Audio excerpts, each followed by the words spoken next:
My dad tells a story, which I don't think is true, but I like it very much, that like at some point in the history of Iran, the Shah of Iran, he was so enamored with eating Gondi that he had found some like nice Jewish old lady in his neighborhood that like he would go to her house and she would make him Gondi. So it's that much of a specialty of the community.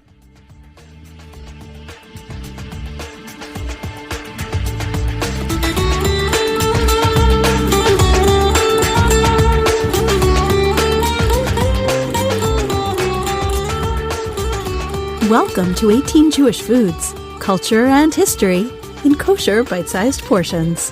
This podcast tells the stories of iconic Jewish dishes, shedding light on the people who eat them. Here's your host, Joel Haber. What makes a food fancier or finer than a different one? Why is one food considered upscale and another not? And if you're poor, how can you still upgrade your less expensive food to make it as special as possible? Jews have considered these questions for ages, specifically so that they could honor the Sabbath with the best food possible. Based on a sentence in the book of Isaiah, the Talmud recognizes that we are to enjoy and honor the Sabbath. And it tells us some of the ways specifically to do that. So it tells us, for example, that we should be wearing nicer clothes, but also with food. Shabbat and holiday foods for many people are actually like the greatest definition of Jewish food in general. When people talk about what is Jewish food, they start with what do Jews eat for the Sabbath and by extension for the holidays. So what are the ways that Shabbat food becomes elevated? For starters, the Talmud actually mandates an extra meal. Nowadays, most people eat 3 meals a day, but in older times, it was pretty much 2 meals a day. And so there is a specific commandment by the rabbis of the Talmud that we are to eat 3 meals on Sabbath.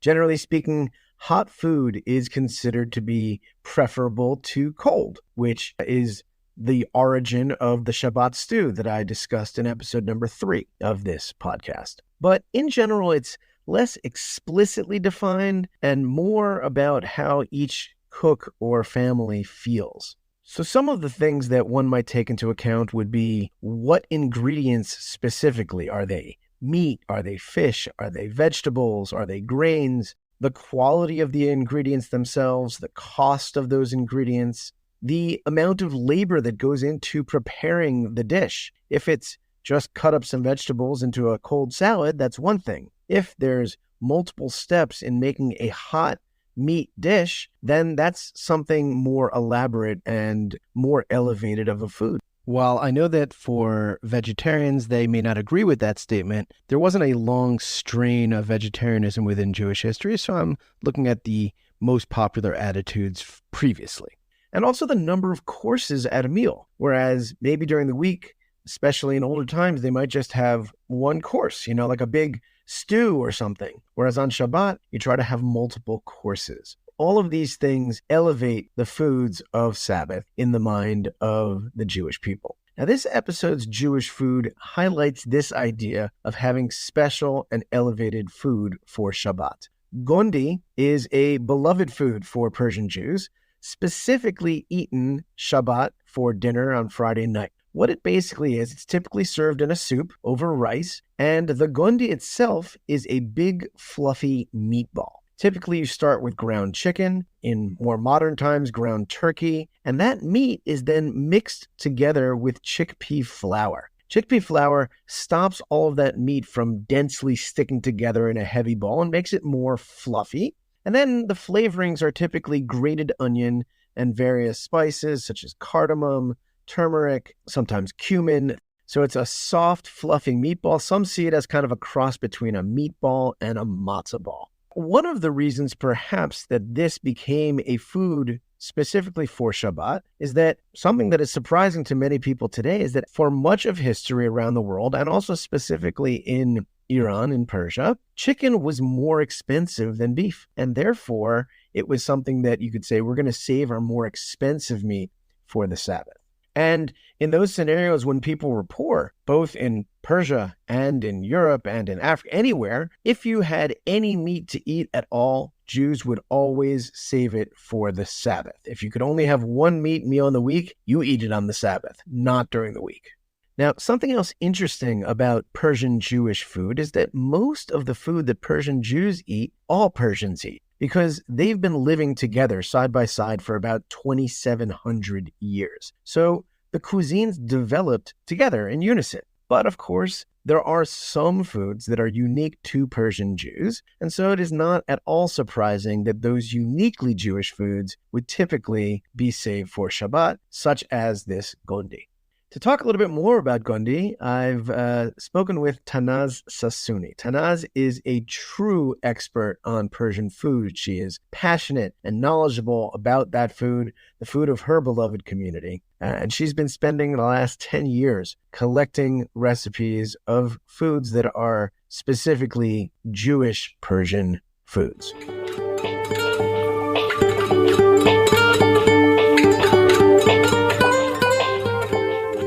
When we're speaking about Gondi, I think one of the first things that I want to discuss is that it is mainly a Shabbat food for the Jews in Persia. Is that correct? Yeah, that's totally correct.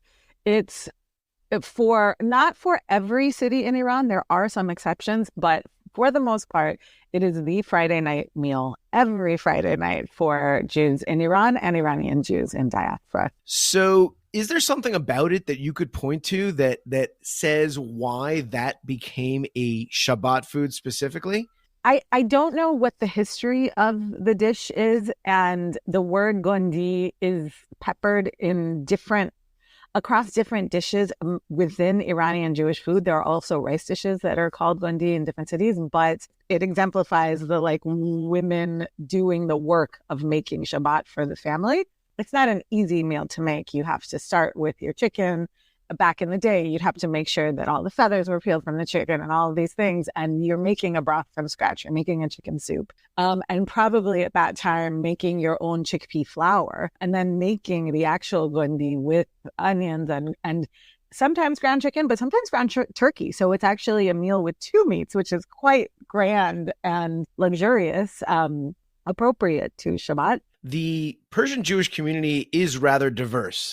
You mentioned that this food is not for all Persians. So I've talked to people from a lot of different cities in Iran, and in most cases, it is the Shabbat meal. The Friday night meal is sheloab gusht, rice with chicken soup with gondi. A couple exceptions that I have seen is in Mashhad, which actually had kind of a crypto-Jewish community. They had a very tragic pogrom a couple hundred years ago. So their Jewish community kind of went underground, and ultimately a lot of those people left Mashhad. But they eat something called chelo, which is also like a soup that's eaten over rice and also has something in the meatball dumpling kind of in that sphere that they also call gondi, but it's different. The gondi mashhadi has ground beef and shredded potatoes, so it is slightly different. Isn't there also, generally speaking, a type of gondi that is beef and rice that people will eat not in a soup just during the week? They'll just have it as a food. And is that similar to this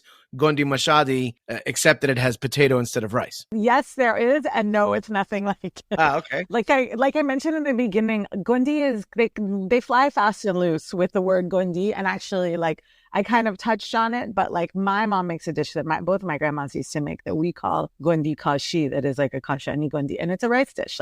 It does have meat in it. It has herbs, beets, fava beans. It is. I always talk about it as my favorite food in the world, but it is nothing like the cheloab gushta gondi or the gondi no khodshi, the chickpea flour gondi that we talked about. Also in Sanandaj, which is a city in Iranian Kurdistan, they don't have gondi. They have shifte berenji, which shifte is another word for a meatball or a dumpling. And berenji just means it's made out of rice. So they make a rice dish that they form into balls, sometimes with some dried black lime in the center, sometimes with a plum or a prune in the center, something. A surprise. A surprise. That's right. A Shabbat surprise. In your experience or in your research, because I know that you've been researching lots of Jewish Persian foods or Persian Jewish foods, is it true that gondi is pretty much uniquely Jewish? Other Persians don't eat gondi, correct?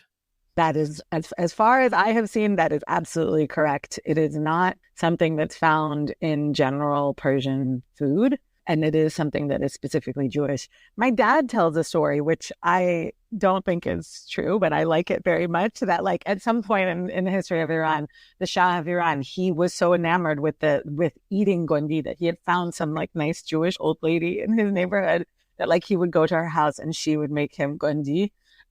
So it's that much of a specialty of the community. What are some of the other uniquely Jewish Persian dishes? Gondi being one. What are some of the others? Yeah, a lot of these other gondis are like the gondi kashi that my family makes is something that evolved in the Jewish community. The way I define Iranian Jewish foods is ones that are unique to a community, a Jewish community in Iran, ones that are specific to a holiday, i.e. it might be something that is eaten by the community at large. There's a lot of cases, in fact, of that in the Kurdish Jewish communities, or cases where regular mainstream Persian dishes are modified to accommodate the laws of kashrut. So an example of that one is tahchin. It's kind of like a rice casserole. It's like a baked rice dish where you make basically like a mix of basmati rice, of course, steamed rice, or parboiled rice with yogurt and saffron and sometimes some lemon juice and all these delicious things. And then you lay pieces of chicken or different things inside, or beef or whatever inside of it. And you bake the whole thing and you get this kind of custardy texture to your rice and the crust on the bottom.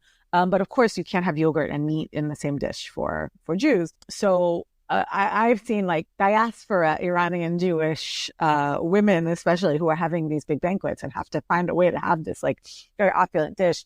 They'll make it. My mom sometimes makes it with like egg yolks and lemon juice to keep that sourness and richness. I've heard of people using mayonnaise, which sounds kind of crazy, but isn't if you're using eggs anyway. Like it's just eggs and oil, right? So that's one. In the Mashhadi community, they make like a parve bread, like nuna toftun, sometimes has dairy, but this version does not, and just uses oil, things like that. So are you working on a cookbook of these Persian Jewish recipes? Yes. And your intention is for it not to include general Persian dishes, like let's say tadik or gourmet sabzi, but rather the ones that are unique to the Jewish community. That's right. I mean, there will be tadik just because there's always tadik in different forms. There hasn't really been a book that collects the Iranian Jewish recipes. And on the Persian food side, I feel like the going line is that, well, the Jews of whatever city just ate what was local to that community, but there's more nuance there. Now a decade plus into the project, I do find that when I'm talking about these recipes with people, I'm like, oh yeah, I got this recipe from this woman. She died a few years ago. I got this recipe from somebody. Oh, she just died last year. So, which really, puts a fine point on exactly why this is important. Because if we don't write it down, then this stuff all goes away. So yeah, that's the calling here.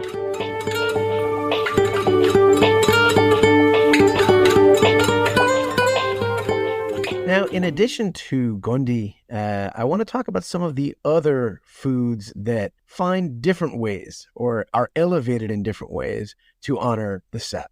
So in the previous episode, I spoke about burekas, and I mentioned that they were part of a large breakfasty, brunchy banquet for Sephardic Jews called desayuno. The idea of having this meal specifically on Shabbat morning after synagogue, as opposed to Wednesday morning, is taking something and saying, we're going to do this special meal for the Sabbath. Other similarly special Shabbat breakfasty or brunchy foods from other communities, Yemenite Jews would have jachnun. Jachnun is a dense cylinder of dough that bakes through the whole night on Friday night, gets a little bit sweet. Ethiopian Jews very commonly will eat fitfit on Shabbat morning, which is basically a bread. Dabo is the common Shabbat bread of the Ethiopian Jewish community, and it's kind of mixed with a mixture of melted cheese and sort of a yogurt type of a filling. Many communities around the world, specifically for Friday night, will make sure to have a separate fish course. Fish, for various reasons, is seen as a food that is auspicious. So from Ashkenazi cuisine, we have gefilte fish, as is well known. In North African Jewish communities, you have what's called chraime, which is basically fish in a peppery tomato sauce. Many American Jews will think of chicken soup, specifically chicken soup with matzo balls. Chicken soup itself has the benefit of creating 2 courses out of 1 protein. Typically, in poorer households, you would make your chicken soup with your chicken and then remove the chicken, eat the broth by itself, and have the soup chicken separately as your main course. So you're getting 2 different courses out of 1 meat. The matzo balls are a way of making it more elaborate, more pumped up by sticking in just something special, a dumpling that is soft and delicious, as a way of improving it from just simply a broth to a special broth. And the last example I'll give is, whereas I mentioned before that chicken traditionally was more expensive than beef was, that changes in the 20th century. In America, for example, chicken is usually less expensive than beef. And so, whereas chicken still, of course, may be eaten on Shabbat by many Jews, I think we've seen a replacement with beef becoming something that is almost every Shabbat or every Shabbat eaten, especially something like brisket. Brisket, interestingly, used to be an inexpensive cut of meat. But in America, both due to demand within the Jewish community, but also due to its use in Texas barbecue and things of that nature, brisket is one of the more expensive beef cuts throughout America. If before we honored the Shabbat by using expensive chicken, now we honor the Shabbat by using expensive brisket. And so with all of these foods, we see different ways of using a special food and saving that special food for Shabbat, one of the trademarks of Jewish cuisine throughout history and around the world. In my next episode, I will be discussing a special Jerusalem-based food that is called Yerushalmi Kugel, and my guest will be Joe Corson.